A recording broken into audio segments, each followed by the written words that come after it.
नमस्कार, मैं Gargi Farid, trustee little more. हमारे एनजीओ लिटिल मोर के 12वें वार्षिक दिवस समारोह में आप सभी का स्वागत है। आज हमारी संस्थापक और प्रेरणा स्तोत्र स्वर्गीय दीना शांताराम पवार, उनकी 75वीं जयंती है, जिनकी दूरदर्शिता के बिना अब तक के कई लोगों के जीवन में खुशियां नहीं आ पाती। पिछले एक दशक में लिटिल मोर ने जागरूकता अभियानों, शिक्षा कार्यक्रमों, काउंसलिंग सपोर्ट प्रोग्राम, खाद्य वितरण अभियान, मेडिसिन कॉम्प्लायंस सपोर्ट और प्रत्यक्ष वित्तीय सहायता के माध्यम से मुंबई के समुदायों पर व्यापक प्रभाव डाला है। अपनी पहल के माध्यमों से हमने कैंसर, ट्यूबरकुलोसिस, डायबिटीज और लेप्रेसी की भलाई से सुधार करने के लिए काफी काम किया है, लेकिन यह सब आपके निरंतर समर्थन और प्रोत्साहन के बिना संभव नहीं होता। आशा करते हैं आज की चर्चा आपको उपयोगी होगी। हमारा आज का विषय है शारीरिक और मानसिक स्वास्थ्य पर कला चिकित्सा का लाभ, यानी कि benefits of art therapy on physical and mental health. हमारे सम्मानित पैनलिस्ट का स्वागत करती हूँ और पहले है Gangadhar Menon, teacher, learner, writer, photographer. Geeta Castellino, consulting psychologist, educationist, curriculum development, art and design for universities. फिर है Pragya Raje ji, fine artist, curator, teacher, founder Tathastu art projects. Mansi Tambe Kelkar, founder director स्वर मानस म्यूजिक एंड बियॉन्ड। और हमारी psycho oncologist, Tata memorial hospital Mumbai से डॉक्टर सविता गोस्वामी। आप सभी का स्वागत है। आज हम जो चर्चा करने वाले हैं उनकी मॉडरेटर डॉक्टर सविता गोस्वामी जी है। Over to you Savita ji. Thank you Gargi, thank you so much. नमस्कार, आप सभी का इस कार्यक्रम में स्वागत है। सबसे पहले तो लिटिल मोर के 12वीं वर्षगांठ पर उनको बहुत बहुत बधाई। ऐसे ही उपक्रम निरंतर होते रहे उनकी तरफ से। तो चलिए आज के कार्यक्रम की शुरुआत करते हैं। आज आपने जिन 4 व्यक्ति विशेष का परिचय सुना, वो सभी अपने कार्य में, कार्य क्षेत्र में बहुत ही माहिर लोग हैं और जानकार है। उनके विविध पहलू भी है जिनके बारे में और उनके अनुभव के बारे में आज यहाँ पर हम बात करेंगे। विषय तो आपने सुन ही लिया है कि ये विषय है आर्ट थेरेपी, यानी कला का शारीरिक और मानसिक स्वास्थ्य पर किस तरीके का अच्छा फायदा हो सकता है या उससे अच्छी राहत मिल सकती है। तो आज के इस कार्यक्रम की शुरुआत करते हुए सबसे पहले हम बात करेंगे रंगा सर जी से। सर, मैं आपसे पूछना चाहूंगी कि यहाँ पर जब हम आर्ट की बात कर रहे हैं, कला की बात कर रहे हैं, तो ये थेरेपी या उपचार जब किया जाता है तो कितनी निरंतर कलाएं हैं, बहुत कलाएं हैं जिसके कोई गिनती ही नहीं है। ऐसी कलाओं में से कौन सी कला की यहाँ पर हम बात कर रहे हैं जो थेरेप्यूटिक हो सकती है, जो राहत दे सकती है? Yes sir.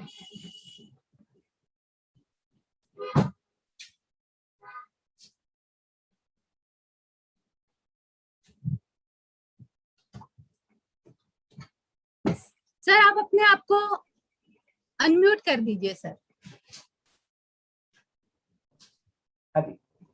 Yes sir. जब भी हम कला के बारे में बोलते हैं जो राहत दे सकती है, जो चिकित्सा में यूज हो सकते हैं, तो है ड्राइंग। साधारण तरीके से हम देखा जाए तो जो कॉमन है वो है drawing, sketching, painting, sculpting, music and dance, performing arts. लेकिन मैं बात करना चाहूंगा एक पर्टिकुलर जो साइकोलॉजिकल एनालिसिस के लिए यूज किया जाता है, वो मुझे सिखाया है गार्गी और गीताली के पिताजी शांताराम पवार जी, जो मेरे गुरु है। वो है डूडलिंग। ओके, तो डूडलिंग का मतलब है जो मन में, जो सामने जो है वो देख के ड्राइंग करना नहीं, स्केचिंग करना नहीं, जो मन में आपके अंदर जो विचारधारा है या विचार है उसको कागज पे उतारना, उसको डूडलिंग कहते हैं, जिसमें एकदम कैजुअल होता है और उससे पता चलता है कि इसका मेंटल कंडीशन क्या है। इनफैक्ट पवार सर एक्चुअली लोगों का एनालिसिस करते थे और उनसे सीख के मैंने भी करना चालू किया। डूडलिंग के हिसाब से ये आदमी कैसा आदमी है, उसका अभी करंट स्टेट ऑफ माइंड क्या है, बहुत ही उपयोग का ये है। और वैसे एक बहुत ही एक इंटरेस्टिंग साइकोलॉजिस्ट है, उनका नाम है हरमन रोरशार्च। वो इंक ब्लॉट टेस्ट करते हैं, जो हम ड्राइंग नहीं करते हैं, डूडलिंग नहीं करते हैं, वो पेपर को फोल्ड करके उसके अंदर कलर डाल के उसमें जो पैटर्न्स निकलते हैं उसमें वो पूछते हैं कि आपको क्या दिखता है। सो उसे एनालिसिस करता है कि ये क्रिमिनल माइंड का है या ये डिस्टर्ब्ड माइंड का है। वो बहुत ही ब्यूटीफुल है। तो मैं डूडलिंग के बारे में आपको सबको बताना चाहूंगा और वही मैंने अभी बताया अभी। Yes, thank you. Thank you sir. Ganga sir ji ने हमें बताया कि जैसे साइकोलॉजिकल एनालिसिस में भी आर्ट का इस्तेमाल होता है, जैसे बहुत सारे अलग अलग टेस्ट होते हैं जिसके तरीके से मन में क्या चल रहा है किसी इंसान के। शरीर का तो एक्सरे होता है, सोनोग्राफी होती है, लेकिन मन में अगर जानना है कि क्या चल रहा है तो वो जानने के लिए भी तो कोई साधन होनी चाहिए।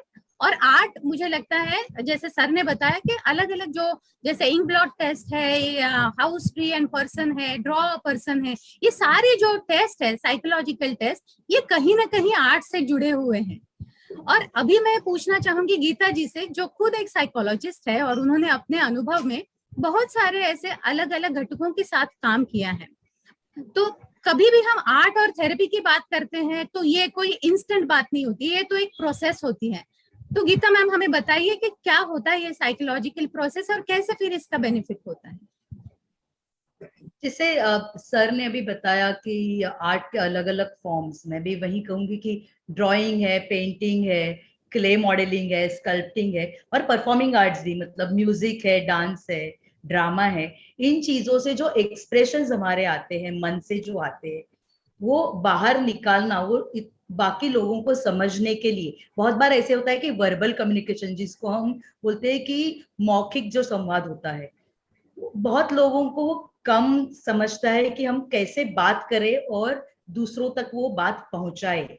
तो वो जो एक्सप्रेशंस होते हैं वो आर्ट थेरेपी में बहुत अच्छी तरह से हो जाते हैं। और when you are very happy, जब हम बहुत हैप्पी होते हैं जो भी काम करते हैं, और आर्ट थेरेपी में जो हम काम करते हैं, आर्ट्स है, आर्ट में ड्राइंग है, कलर्स है, पेंटिंग है, अगर आप क्ले में अगर आप काम करो तो आपको आपके जो इमोशंस है वो उसमें आ सकते हैं, और वो इमोशंस के हिसाब से हम एज साइकोलॉजिस्ट हम तय कर सकते हैं कि उनका कुछ प्रॉब्लम है या नहीं। और ऐसा भी नहीं है कि पेशेंट्स को ही आर्ट थेरेपी करना चाहिए।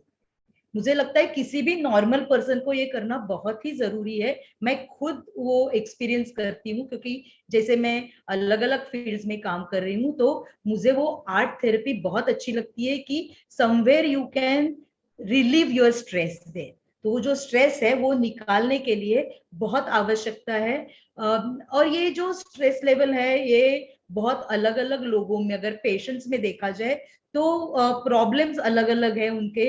अगर स्किज़ोफ्रेनिक है पेशेंट्स कोई, या फिर किसी को मानसिक कुछ तनाव है, मानसिक अगर कोई दिक्कत है, तो उनके लिए भी आर्ट थेरेपी बहुत ही मायने रखता है, क्योंकि उसके वजह से वो बहुत ज्यादा खुश हो सकते हैं। It doesn't have to be कि एक आदमी को सिर्फ पेंटिंग ही करना है या ड्राइंग, उनके मर्जी के अनुसार वो आर्ट फॉर्म ले सकते हैं। बहुत ही महत्वपूर्ण और एक बात ऐसी है सविता जी कि इसके लिए हमें कोई क्रिएटिव होना या हम आर्टिस्ट होना बहुत जरूरी नहीं है, कि ये कोई भी आम आदमी कर सकता है, और हर एक के अंदर थोड़ा बहुत क्रिएटिविटी होती है।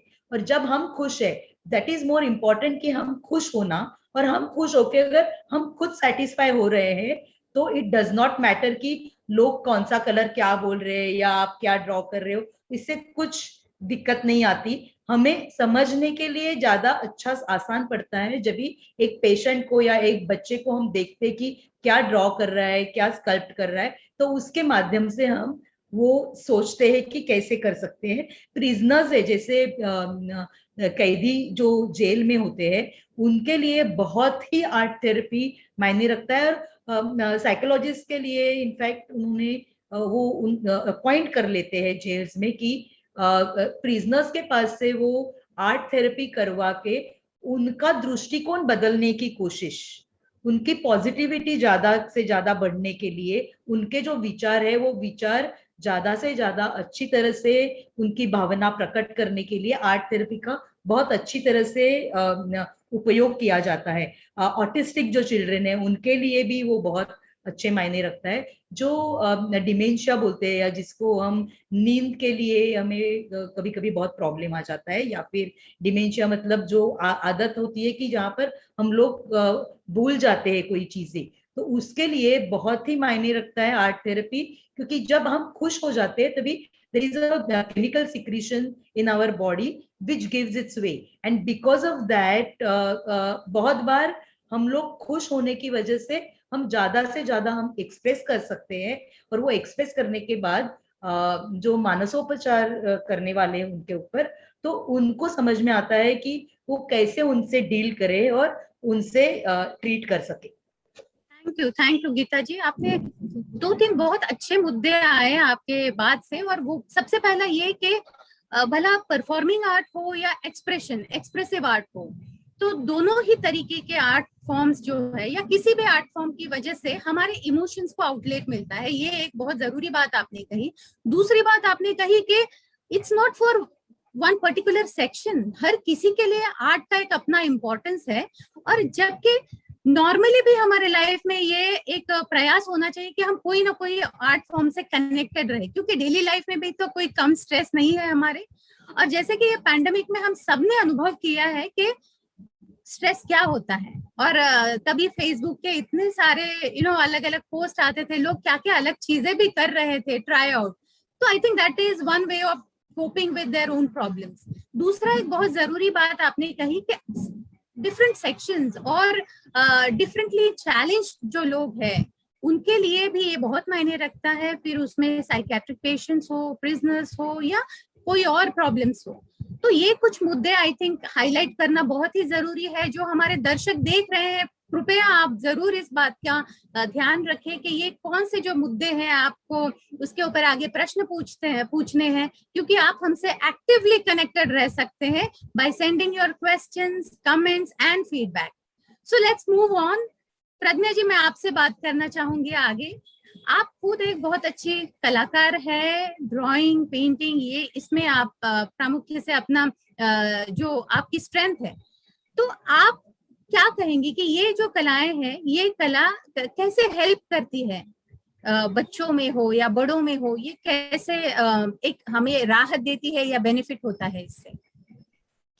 एक्चुअली ये जो ड्राइंग या पेंटिंग है वो एक, उससे हम लोग खुद को एक्सप्रेस करते हैं। ये एक कम्युनिकेशन की अच्छा जरिया है बोल सकते हैं हम लोग, क्योंकि ऐसे नहीं है कि हर एक व्यक्ति कम्युनिकेट तो हमें करना होता है, लेकिन जरूरी नहीं है हर एक व्यक्ति शब्दों से कम्युनिकेट कर पाए। कभी कभी क्या होता है, हम हमारी आइडियाज और कुछ थॉट प्रोसेस रहती है, लेकिन वो हम सामने वाले को बता नहीं सकते हैं। वो हम हमारी आर्ट के जरिए वो एक्सप्रेस होते रहते हैं और सामने वाले तक पहुंच जाती है। तो हमारे आइडियाज और थॉट्स एक्सप्रेस होने के लिए ड्राइंग और पेंटिंग हमें हेल्प करता है। सिमिलरली जब भी आप आर्ट करते हो कोई भी, तो अगर अच्छी कोई चीज बनती है, आपने पेंटिंग बनाया, वो अच्छा हुआ, तो खुद को तो सेटिस्फेक्शन मिलता ही है, और अगर उसकी प्रशंसा दूसरे लोग करते हैं तो वो जो एक सेटिस्फेक्शन, प्लेजर मिलता है, वो भी अलग होता है, मोटिवेशनल होता है। और सबसे बढ़िया बात ये है कि वो सेल्फ स्ट्रेस बस्टर मैं बोलूंगी ज्यादा। अगर आपको कोई स्ट्रेस है और कोई भी कला में आप इंटरेस्ट रखते हो और पैशन से आप करते हो तो आपका स्ट्रेस बहुत कम हो सकता है। और पेंटिंग के बारे में बोले तो वो आपका एक अर्निंग का जरिया भी हो सकता है, मोटिवेशनल जैसे मैंने बोला वो हो सकता है। थैंक यू प्रज्ञा जी। सो जैसे आपने कहा कि सबसे जरूरी चीज है कम्युनिकेशन, एक दूसरे से जुड़े रहना, फिर वो व्यावहारिक हो, इमोशनल हो, फैमिली कम्युनिकेशन हो, रिलेशनशिप मेंटेन करने के लिए भी कम्युनिकेशन बहुत मैटर करता है। तो कम्युनिकेट यस प्रज्ञा जी, आप कुछ कहना चाहती हैं? जैसे गीता जी ने बोला कि किसी का स्वभाव कैसा है वो उससे मालूम पड़ता है, तो मैं बोलूंगी आर्टिस्ट का जो खुद का नेचर है वो भी उसके चित्रों में उतरता है, ऐसे मुझे लगता है। क्योंकि जो कलर चूज करते हैं, सब्जेक्ट चूज करते हैं, वो उसके मन को जो भाता है वो प्रेजेंट करने की कोशिश करता है। जैसे मैं स्पिरिचुअल पे ज्यादा काम करती हूँ तो मुझे थोड़ा है वो साइड में इंटरेस्ट है, तो वो ऐसे सब्जेक्ट होते हैं। एट द सेम टाइम थोड़ा बोल्डनेस अगर नेचर में है तो कलर्स वैसे ही थोड़े वाइब्रेंट कलर यूज करना, तो कहीं ना कहीं पे हमारा जो नेचर है वो उसमें रिफ्लेक्ट होता है हमारे काम में। बिल्कुल बिल्कुल बिल्कुल सही आपने कहा, क्योंकि आफ्टर ऑल जो हमारी मन की भावना है, मन में जो विचार आते हैं, अनुभूति होती है, उसी का एक्सप्रेशन होता है हमारी कलाकृति, और वो उसमें झलकता है। तो कम्युनिकेशन के लिए बहुत इंपॉर्टेंट है। फिर आपने जैसे कहा कि उससे सेल्फ कॉन्फिडेंस बिल्टअप होता है, कभी कभी उससे जब प्रशंसा मिलती है तो सेल्फ एम्पावरमेंट होता है। जो लड़का कल तक डर रहा था, आज उसे अप्रिशिएट किया जा रहा है, तो थोड़ा सा वन स्टेप अहेड होके कोई दूसरी चीज करना चाहेगा।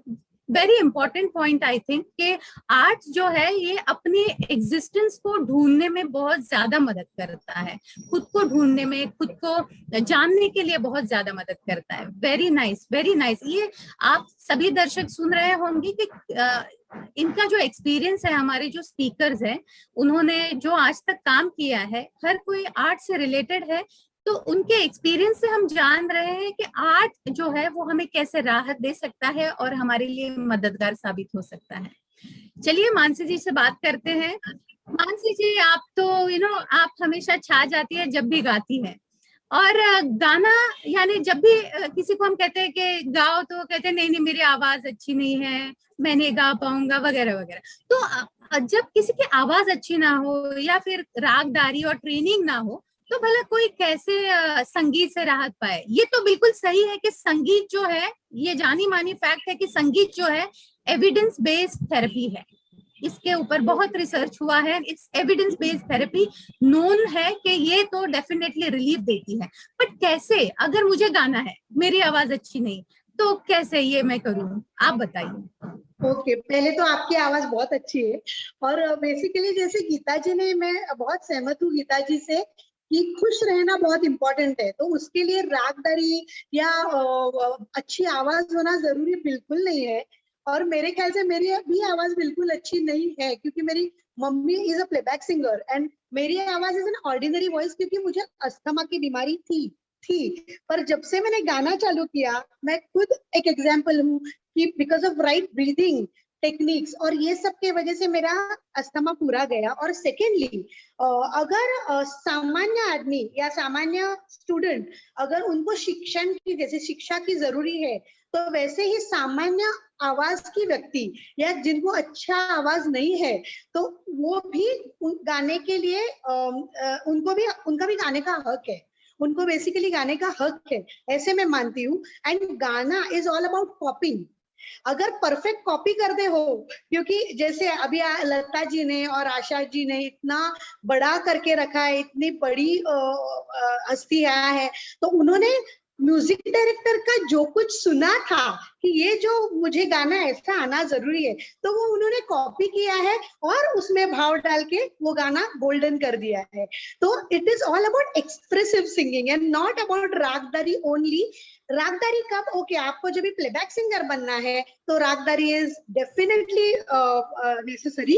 पर अगर आप सामान्य व्यक्ति हो तो आपको रागदारी की, इनफैक्ट बहुत लोगों को लगता है कि नहीं करूंगी तो मैं क्लासिकल से शुरुआत करूंगी, तो वैसे नहीं है। हम लोग का लाइट म्यूजिक में भी ABCD क्लासिकल बेस सिखाया जाता है and how to copy a good music and expression, क्योंकि एक्सप्रेशन के वजह से हम लोग बहुत ज्यादा खुश होते हैं।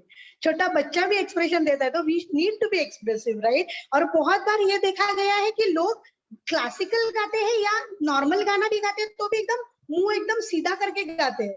एंड स्वरमानस में हम लोग मुंह सीधा नहीं पर लय सिखाते हैं। सुर ताल तो है ही, पर हम लोग लय से गाना सिखाते हैं, यानी म्यूजिक विदाउट म्यूजिक, ऐसे हम लोग सिखाते हैं।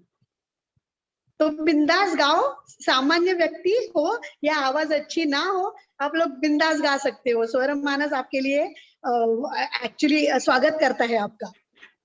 Mansi, thank you so much. आपने तो मेरा भी कॉन्फिडेंस बढ़ा दिया है, पता है। Thank you. ज्यादातर लोग कहते हैं कि मैं बाथरूम सिंगर हूँ, लेकिन अभी मानसी जी की बात सुनकर आपको सिर्फ बाथरूम में नहीं गाना चाहिए, आप लिविंग रूम में गा सकते हैं, आप फ्रेंड्स के बीच में गा सकते हैं और एंजॉय कर सकते हैं। एंजॉय करना बहुत जरूरी है और वो मूलभूत धर्म है आर्ट का कि वो आपको एंजॉय करना सिखा देता है, वो एक्सप्रेसिव बना देता है। और एक्सप्रेशन के साथ जीना, उसे लाइवलीनेस कहते हैं। जी रहे हैं, आ गए चले गए, दिन कट गया, that is not life.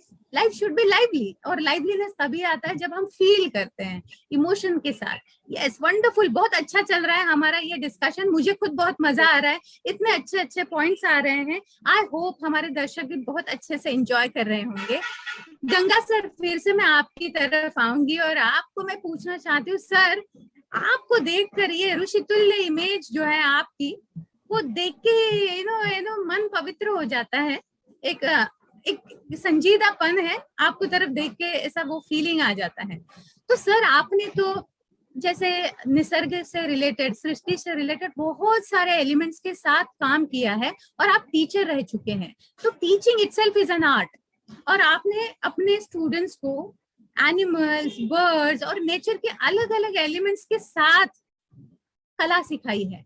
Sir, ये एलिमेंट्स का उपयोग करके क्या मतलब प्रोसेस हुआ, क्या फायदा हुआ और कैसे ये आपका अनुभव रहा? देखिए,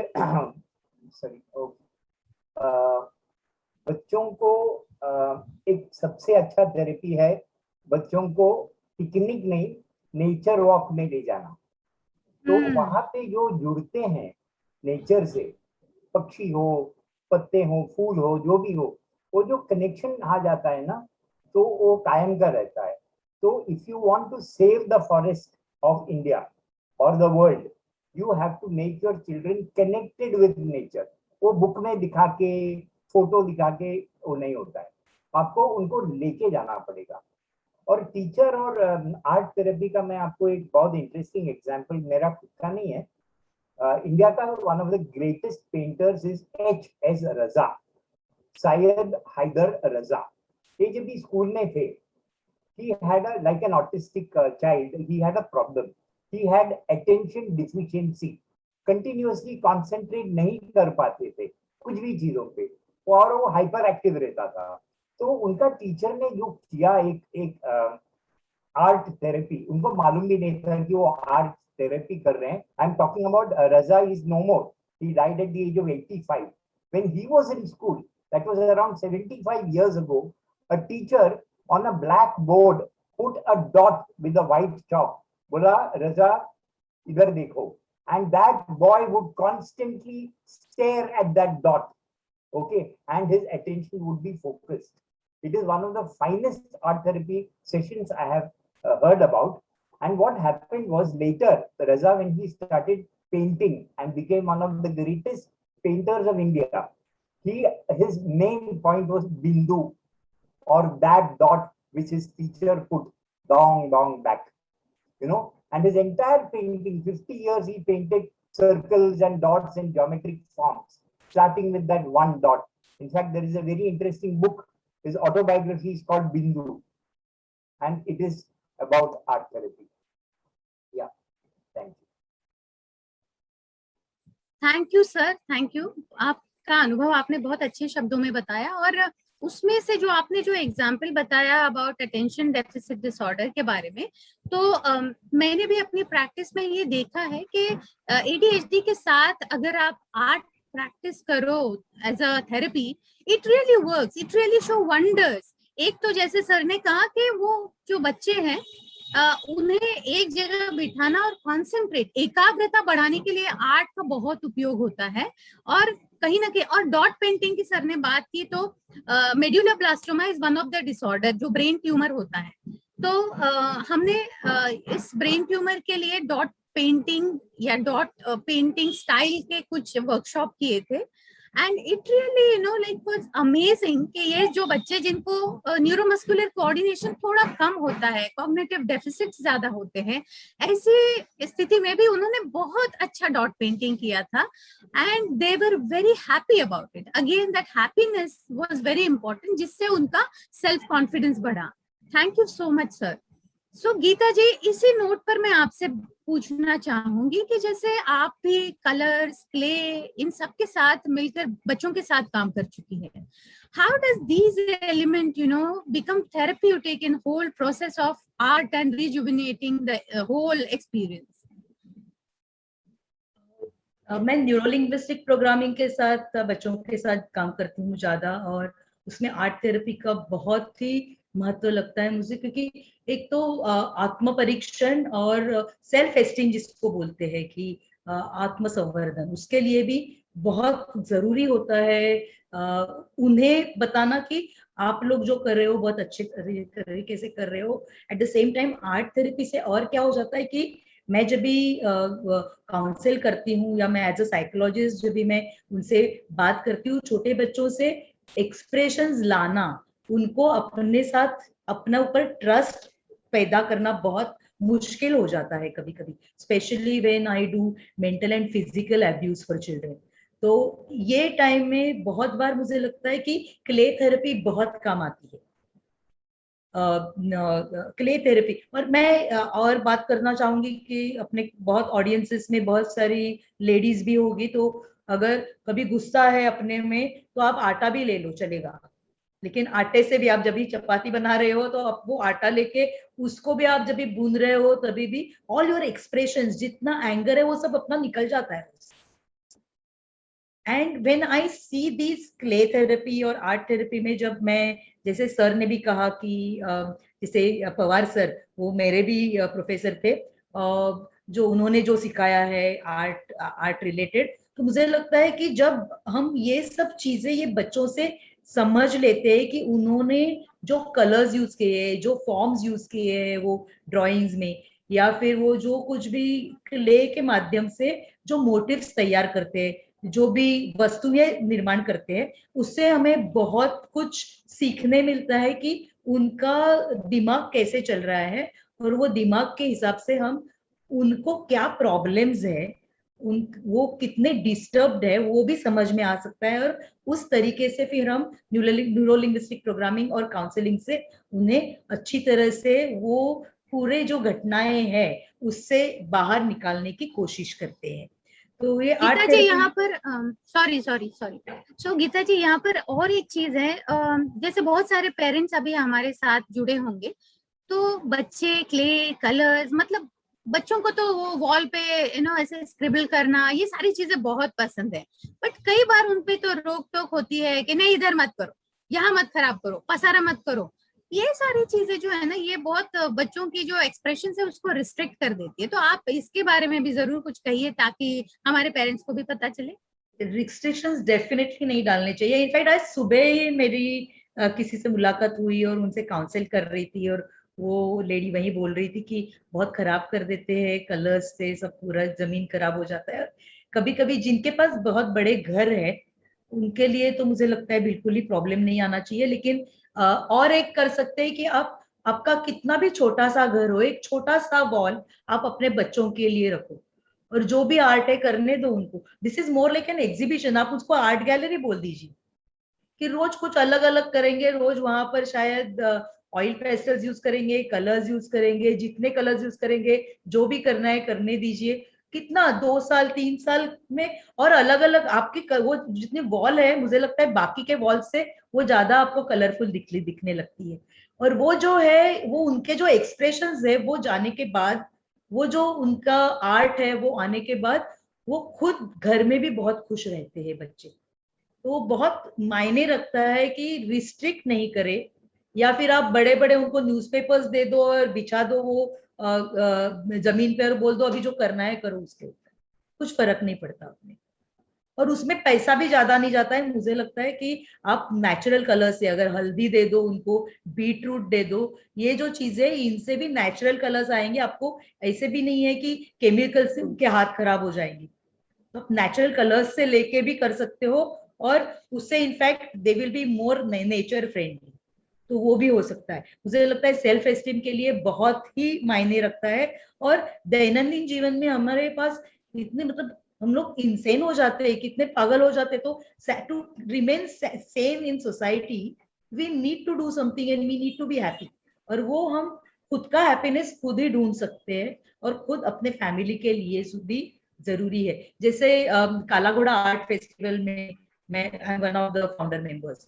तो काला घोड़ा आर्ट फेस्टिवल जब भी होता है तो बच्चे, स्कूल के जो बच्चे हैं, उनके लिए हम लोगों ने खास अभी एक सेक्शन किया है लास्ट 6 साल से, कि जहां पर स्कूल के बच्चे के इंस्टॉलेशंस करते हैं और उन्हें थीम्स दी जाती है, और वो थीम के ऊपर वो सोशल मैसेजेस इतने अच्छे तरीके से एक्सप्रेस करते हैं। और वो देखने के लिए रोज एटलीस्ट 30 तो 40,000 लोग, वो जब भी 9 दिन का जब भी फरवरी में फेस्टिवल होता है बम्बई में, तभी 30 से 40,000 लोग रोज वो एग्जीबिशन, वो इंस्टॉलेशंस देखने आते हैं। वो बच्चों को उसका कॉन्फिडेंस बढ़ता है। बच्चे वहां पर उनको एक्सप्रेस करके बोल सकते हैं उनको कि हम लोगों ने क्या किया है, हम कैसे अवेयरनेस बढ़ा रहे हैं वो थीमेटिक। तो ये बहुत ही मायने रखता है। मुझे लगता है कि जितना उनको फ्रीडम ज्यादा दो, उतना वो ज्यादा खुश रहेंगे। थैंक यू गीता जी। तो अभी देखिए, घर में आटा होगा, हल्दी होगी, बीटरूट होगा, गाजर होगा, चलिए ढूंढिए सामान, और कल से क्या एक्टिविटी करना है जरूर प्लान कीजिए, बच्चों के लिए और खुद के लिए भी। So it's important, like in fact अभी इस पैंडेमिक में बहुत जरूरी है, क्योंकि सब लोग घर में है। बहुत बार मैं अभी डिप्रेशन केसेस कर रही हूँ 8-8 घंटे दिन में, और तभी मुझे लग रहा है कि 5-5, 6-6 लोग एक ही रूम में, एक दूसरे को फैमिली कभी मिली ही नहीं है इतने सालों में, जो अभी ये 2 साल में मिल गए हैं। लेकिन कभी कभी ऐसे लगता है अरे कभी बाहर जाए तो अच्छा है। तो इस टाइम मुझे लगता है आर्ट थेरेपी का इस्तेमाल पूरे फैमिली ने करना चाहिए टुगेदर। बिल्कुल बिल्कुल। तो एक इसमें से एक जरूरी मुद्दा आगे लेके जाएंगे, और वो ये कि बच्चे जो है वो इतने छोटे होते हैं, और कई बार उनकी वोकैबलरी यानी उनके जो शब्द है, शब्द की समझ है, और इमोशन के साथ जोड़कर शब्दों को कहना उनको पता नहीं होता है। तो इसलिए कई बार एंगर है, फियर है, ये चीजें वो एक्सप्रेस नहीं कर पाते हैं।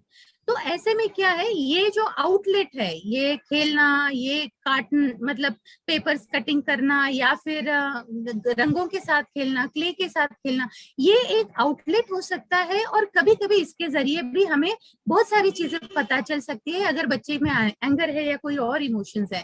Thank you so much for this valuable inputs, thanks a lot. अभी आप सबकी जब मैं बातें सुन रही हूँ ना, तो एक धागा आगे आ रहा है, वो ये कि हम ये सब जब करते हैं तो एक मीनिंगफुलनेस जो है ना, कि हर चीज से कुछ मीनिंग आता है। एक तो एक्सप्रेशन से मीनिंग मिलता है, वो अलग बात है, बट कुछ छोटी छोटी चीजें करने से या आर्ट करने से एक मीनिंगफुल फीलिंग जो है वो आता है।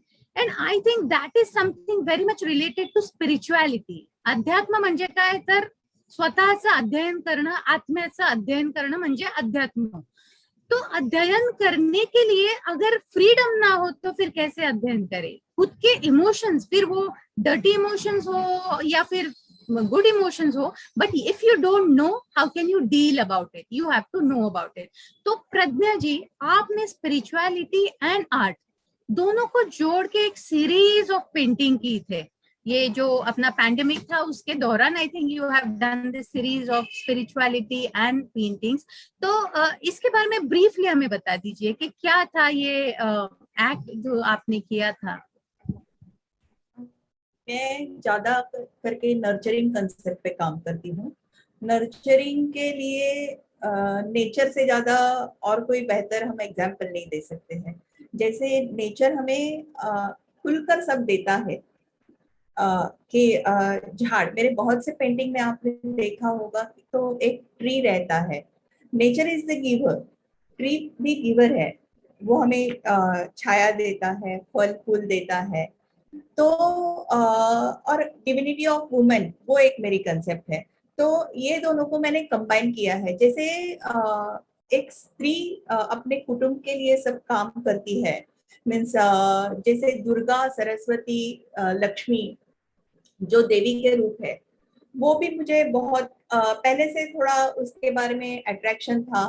तो मैंने वही कंसेप्ट पकड़ के स्पिरिचुअलिटी के इसमें मैंने वो मेरे पेंटिंग में लाने की कोशिश की।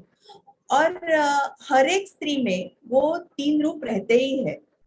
जैसे वो फैमिली के लिए अर्निंग करती है या फैमिली के लिए लक्ष्मी है, मैनेज सब घर का करती है, तो वो लक्ष्मी का प्रतीक है। बच्चों के अपब्रिंगिंग में उनको पढ़ाना, उनका एजुकेशन, ये सब वो सरस्वती का रूप है। और जब भी उसके कुटुंब पर कोई संकट आता है तो पहले वही खड़ी होती है उसका सामना करने के लिए, तो दुर्गा का भी वो रूप है। तो ये कंबाइन करके मैंने वो 2 सब्जेक्ट, डिविनिटी, वुमेन में जो डिविनिटी है और उसकी जो गिवर क्वालिटी है, नर्चरिंग क्वालिटी है, तो वो इस्तेमाल करके मैंने बहुत से पेंटिंग बनाए हैं। और हम बोलेंगे ना कि इनबॉर्न ही उसमें वो गुण रहते हैं। उसको ऐसे ये नहीं करना पड़ता कि अभी मैं क्या करूं। जब तक उसके बच्चों के मीन्स अगर हम पंछी भी ले, उनके पंखों में बल नहीं आता तब तक वो भी अपने बच्चों को खिलाती पिलाती है। तो वो नेचुरली नर्चरिंग पावर वुमेन में है ही। तो वही मैंने मेरे पेंटिंग से दिखाने की कोशिश की है। Thank you, thank you. That means it was the expression of power, सक्षमता जो है उनमें। और कई लेडीज इन फीलिंग्स को कैरी नहीं करती, वो समझती नहीं है कि उनके अंदर क्या है, क्या क्वालिटीज है। भले वो पूरा घर संभाल रही है but still she feels dependent. तो अगर अपने आप को हम नहीं जानेंगे तो भला हम कैसे, वो जो आपने नर्चरिंग की बात की, तो अपना ईगो भी नर्चर करने की जरूरत होती है, अपना सेल्फ रिस्पेक्ट है उसे भी नर्चरिंग की बहुत जरूरत होती है। I think this is something to think about. सारे जो लेडीज हमारे साथ कनेक्टेड हैं, जरूर सोचिए इसके बारे में कि हम खुद को कैसे डेवलप करें। सेल्फ एम्पावरमेंट बहुत जरूरी है, ना कि हम हमेशा दूसरों के ऊपर डिपेंड करें कि कोई आएगा और फिर मेरे लिए कुछ करेगा। हाँ, अभी कुछ थोड़ा सा लाइवली हो जाए। मानसी, आप हमारे साथ है और कुछ ऐसा लाइवली ना हो, कैसे हो पाए? तो आप कैसे बच्चों को ऐसे सिंपलिसिटी के साथ और सिंपल तरीकों से सिखाते हैं? कोई झलक दिखा सकते हैं क्या आप हमें? हाँ हाँ जरूर। अभी बेसिकली बच्चों से लेके बूढ़ों तक, मैं बूढ़े में नहीं कहूंगी because they are all young at heart. So 3 years से लेके 81 इयर्स तक मैं सिखाती हूँ गाना, और सब लोगों को सेम तरीका है सिखाने का। आपको याद है हम लोगों ने ट्विंकल ट्विंकल सीखा था छोटे थे तभी, तो वो हम लोग भूले नहीं है ट्यून। सेम वे सो हम लोगों ने क्या सीखा, action speak louder than words. So action speak louder than words, वो वही लेके मैंने एक डिजाइन तैयार करती हूँ हर एक गाने का, और वैसे ही सब लोगों को सिखाती हूँ। तो मैं दोनों के लिए कैसे सिखाती हूँ, वो दोनों 1-2 गाने थोड़े थोड़े बाइट्स दिखाती हूँ। तो बच्चों को अभी अगर सिखाना है तो इचक दाना अगर मैं गाऊं तो, इचक दाना बीचक दाना दाने ऊपर दाना, इचक दाना छत के ऊपर लड़की नाचे लड़का है दीवाना, इचक दाना। बोलो क्या, ऐसे बच्चों को सिखाती हूँ। और बड़ों को भी जैसे अभी मैं दिखाती हूँ ये बूझ मेरा क्या नाव रे, आपको गाना मालूम होगा तो वो उसका अंतरा बताती हूँ। लोग कहे मैं बावरी, मेरे उलझे उलझे बाल, लोग कहे मैं बावरी, मेरे उलझे उलझे बाल, मेरा काला काला तिल है, मेरे गोरे गोरे गाल, मेरा काला काला तिल है, मेरे गोरे गोरे गाल। मैं चली जिस गली झूमे सारा गाँव रे, पूछ मेरा क्या नाव रे, नदी किनारे गाँव रे, पीपल झूमे मोरे आंगना, ठंडी ठंडी छाव रे। ऐसा सिखा दी हूँ। और उसके वजह से बेसिकली डांस भी हो जाता है, एक्सप्रेशन भी आ जाता है, गाना भी आ जाता है। और उस पे मुझे एक किस्सा याद आ गया डॉक्टर सविता जी। मैं बहुत खुश रहती हूँ, मेरा धर्म ही खुश रहना है। तो मुझे बहुत लोग पूछते हैं, अरे मानसी तो हर टाइम हंसती कैसे रहती है? तो मैंने बोला हाँ, मुझे खुश रहना पसंद है।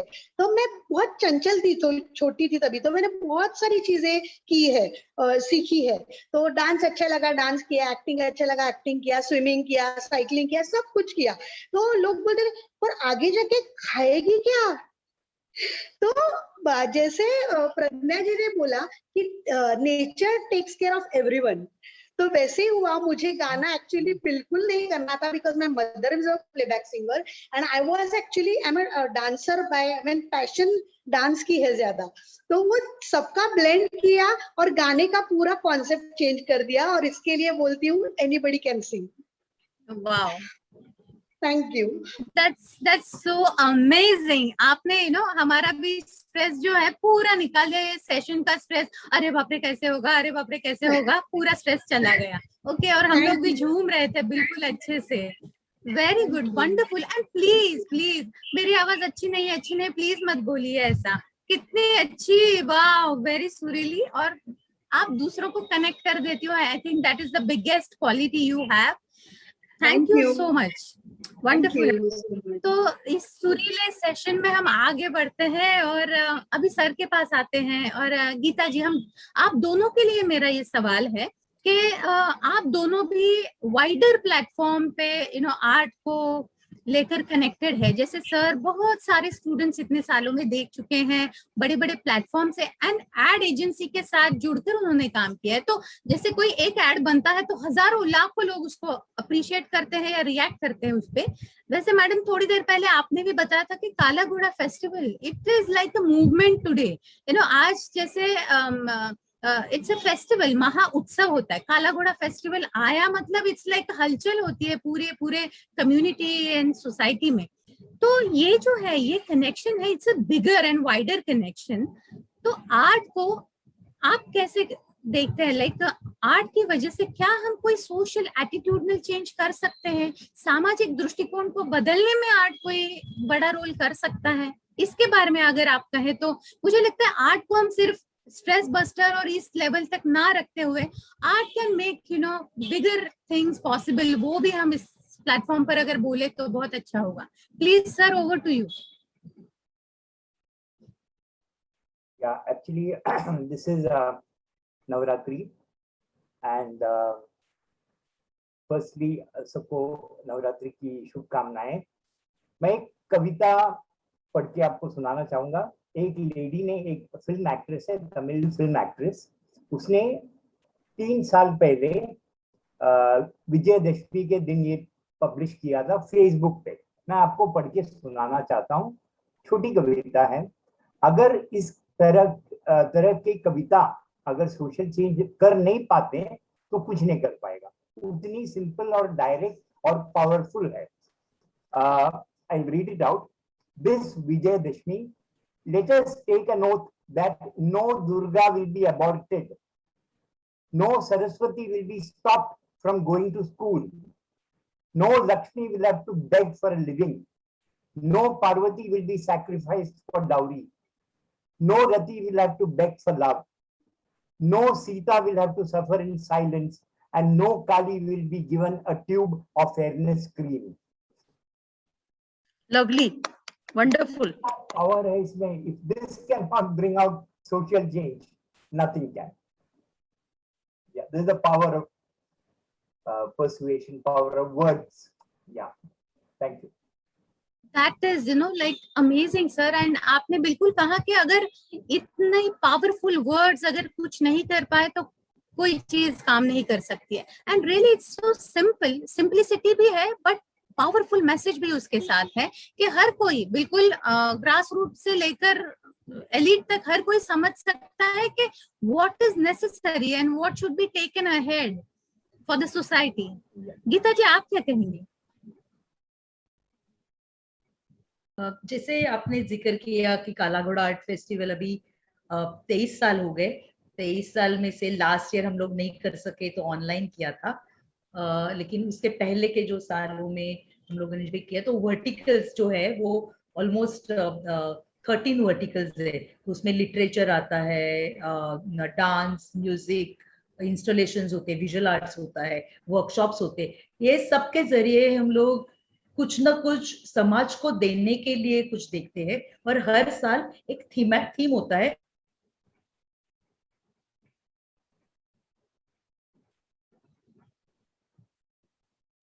Yes Geeta ji. She's having I a think we network- have lost network her. problem. Yeah. Yes yes. You can Yeah, ask so you her. can continue. So, yes, yes. And then she can come back. तो प्रज्ञा जी, इस नवरात्रि के अवसर पर आपने जो वो spirituality and women's connection कहा, तभी मैंने वो पॉइंट एक्चुअली मिस कर दिया था कि it is so apt, so appropriate कि आपने वो जो सीरीज की थी, और आज हम सेलिब्रेट करते हैं, हम एवरीडे डिफरेंट कलर्स वेयर करते हैं, but this is something very superficial.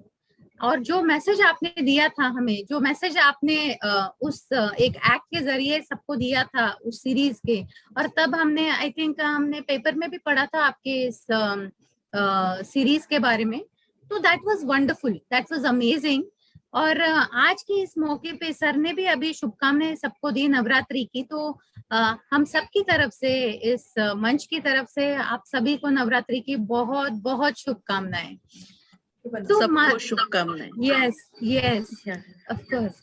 सो मानसी, और कुछ मैं पूछना चाहूंगी कि जैसे आपने कहा कि आप बच्चों से लेकर बिल्कुल दिल से जवान 80 इयर्स 85 इयर्स लोगों तक ये करते हैं आपका सिखाने का काम, तो तरीके तो कुछ अलग होंगे ना, लाइक बच्चों को आप ऐसे सिखाते हैं, ओल्डीज को थोड़े जो दिल से जवान है उनको कैसे सिखाते हैं?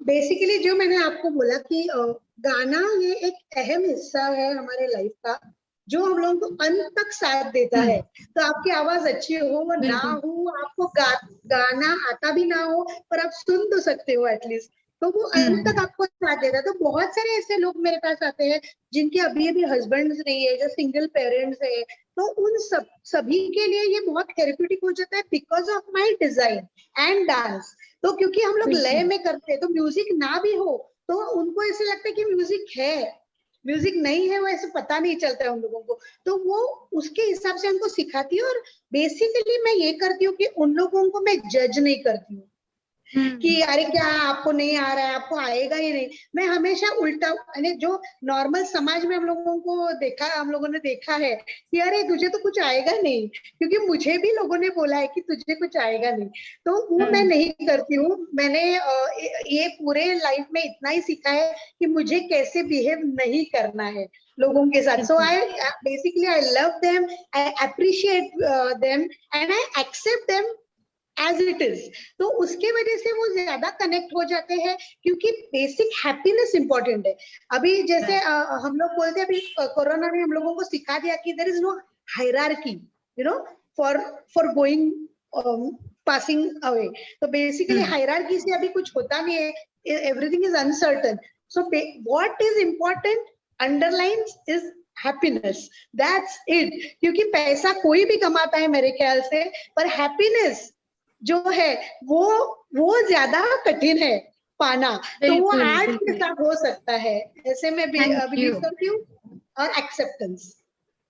Thank you Mansi. तो ये इम्पोर्टेंट है कि इनिबिशंस, आपने कहा ना कि वो कोई भी एज में वो इनिबिशंस नहीं रखते हैं, बैरियर्स तोड़ते हैं कि वो जो है कि मैं ये एज में ये कर पाऊंगी कि नहीं कर पाऊंगी, वो बैरियर्स तोड़ना आई थिंक आर्ट की वजह से पॉसिबल होता है, and that's why people are more free and they can then enjoy. जब आप कोई बंधन और कोई रुकावट के बगैर एंजॉय करते हैं, then I think it's more joyful and more enjoyable.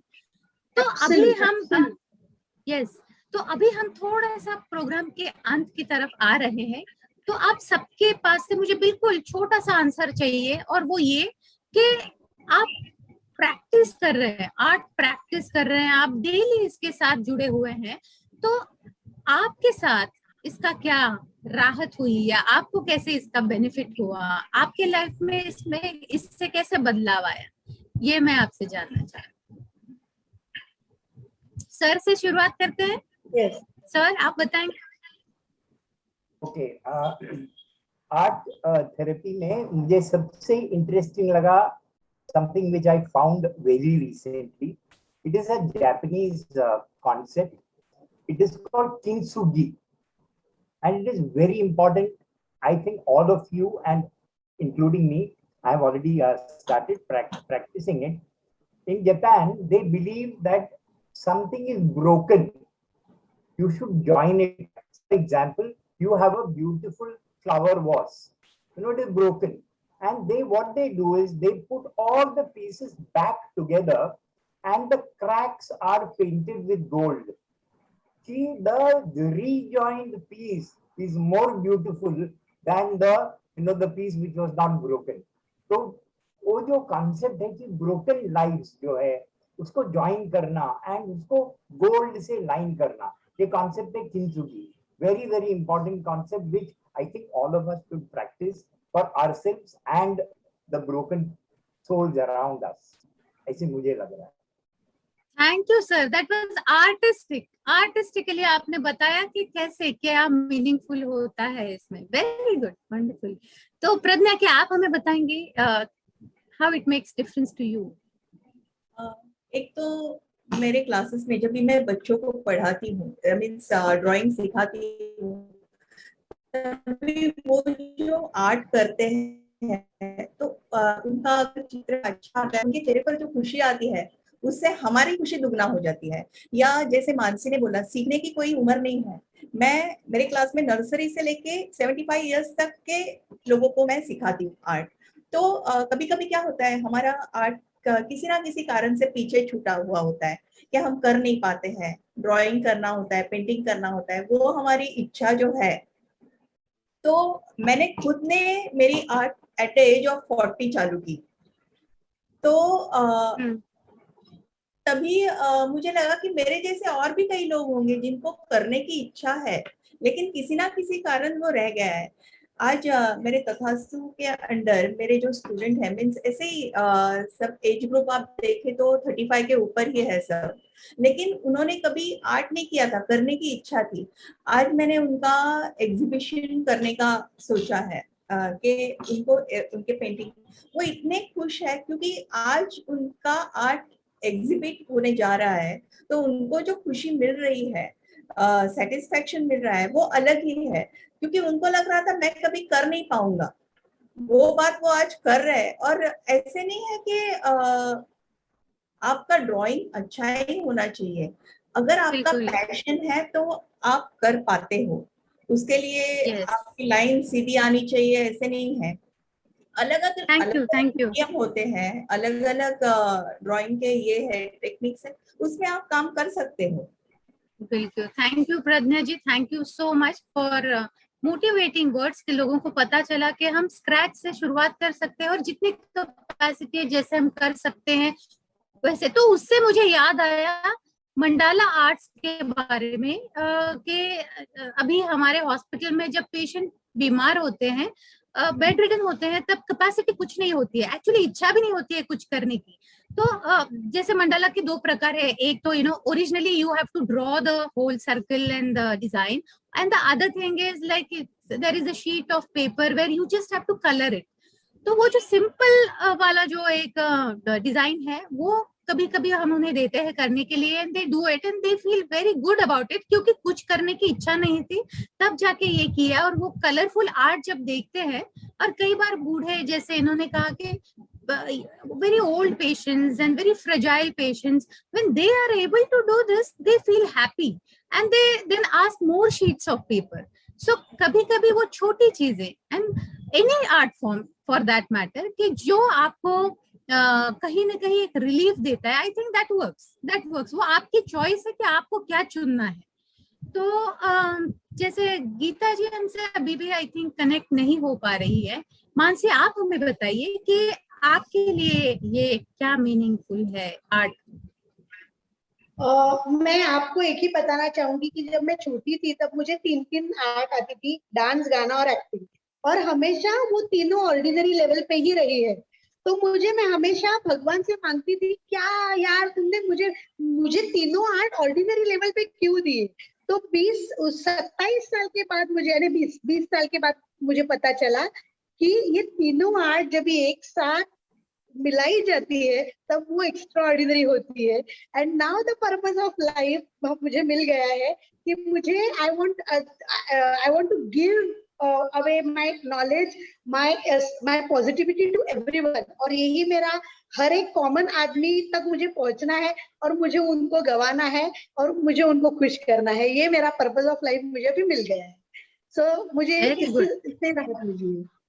Wonderful wonderful. तो आर्ट ने आपको ये रियलाइजेशन दिया है ना, जो आपको नहीं था, काफी सालों तक आप खोज रहे थे अपने आप को कि क्या है मेरे पर्पस, मेरे लाइफ का पर्पस और मीनिंग, तो आर्ट ने आपको वो दे दिया। And I think this is something very very very unique which you really found through art. और ये अगर हमारे आज के क्लोजिंग नोट पर आ जाए कि हम आर्ट से जब कनेक्ट होते हैं तो सिर्फ खुशी नहीं मिलती, तो हम अपने आप को ढूंढते हैं।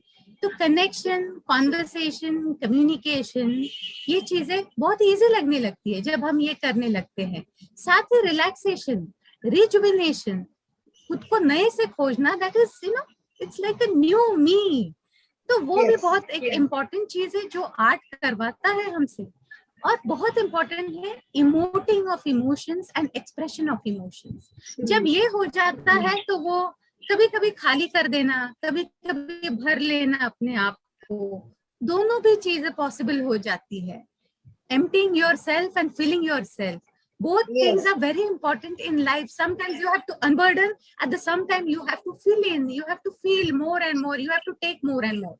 So I think ये जो है, ये combination of art जो हमें एक नए लेवल पे लेके जाता है और हम एक अलग तरीके से, लोग कहते हैं ना कि उससे कनेक्ट होना है, उससे तार जुड़ना चाहिए। आखिर वो तार जुड़ना मतलब होता क्या है? Finding that beautiful happiness, and I think only art can do that. That can give that spiritual feeling, that can give that connection to the Almighty, and I think that's why it's something very meaningful for me also. It's very meaningful for me because I can connect with all my patients, I can connect with all those who are coming in my contact. Thank you so much. आप सब लोग यहाँ आए, मैंने बहुत कुछ सीखा आप लोगों से, समझा आपसे। You all are very knowledgeable people in the field of art. And आज हमारे सारे ऑडियंस ने भी इसके बारे में सुनकर बहुत कुछ समझा होगा। And I hope everyone will practice art in their own capacity and with their own choice.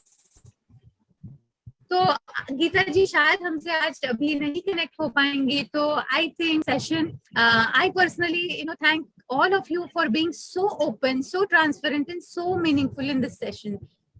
Doctor मैं एक कहना चाहूंगी एक बार सब लोगों को कि आप सोचो मत कि नहीं मैं 60 साल की हो जाऊंगी फिर मैं करूंगी, या मैं 50 साल का हो जाऊंगा फिर मैं ये जितना आप सोचोगे उतना आप सोचते ही रहोगे।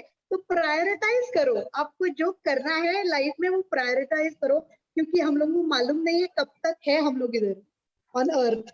So just be happy. Yes. So I think this moment, this pal is important. Start from today. Think from today what you can do differently. Yes. Gargi ji, over to you. Okay, thank you Savita ji and thank you all of you. हमारी chairperson Geetali Pawar जो इतना काम कर रही है, little more NGO, trustee चेतन सावला, गौरी पाटिल, उनकी तरफ से हमारे सारे पैनलिस्ट आप सभी को हम दिल से धन्यवाद करते हैं। और हमारी एनजीओ बहुत काम कर रही है, तो please go through the website, like subscribe करो, शेयर करो। और सभी दर्शक जो अपनी प्रतिक्रिया दे रहे हैं उनका भी हम धन्यवाद करते हैं। हमारी चर्चा को सफल बनाने के लिए जिन्होंने हमारा आज साथ दिया है, अमूल मानसुरे, मंगेश सुतार, अनिरुद्ध नारायणा, सभी को हमारा धन्यवाद। और ऐसे ही आप हमारे एनजीओ को सब सपोर्ट करते रहो, हमारा काम आगे बढ़े। ऐसे हम ये नवरात्रि पे और शुभकामनाओं के साथ ये हम यहीं पे समाप्त करते हैं ये चर्चा, और फिर मिलेंगे और हमारा काम तो रोज चलता ही रहेगा। So thank you very much all of you. Gargi, Geetali and Little More, thank you so much. Thanks a lot. Thank you. Thank you for being there. Thank you. Thank you. Bye-bye. Bye. Bye. Bye. Bye, sir. Bye, Pradnya. Bye, Mansi. Bye, Bye, all of you. Geetali. Bye. Bye-bye. Thank you.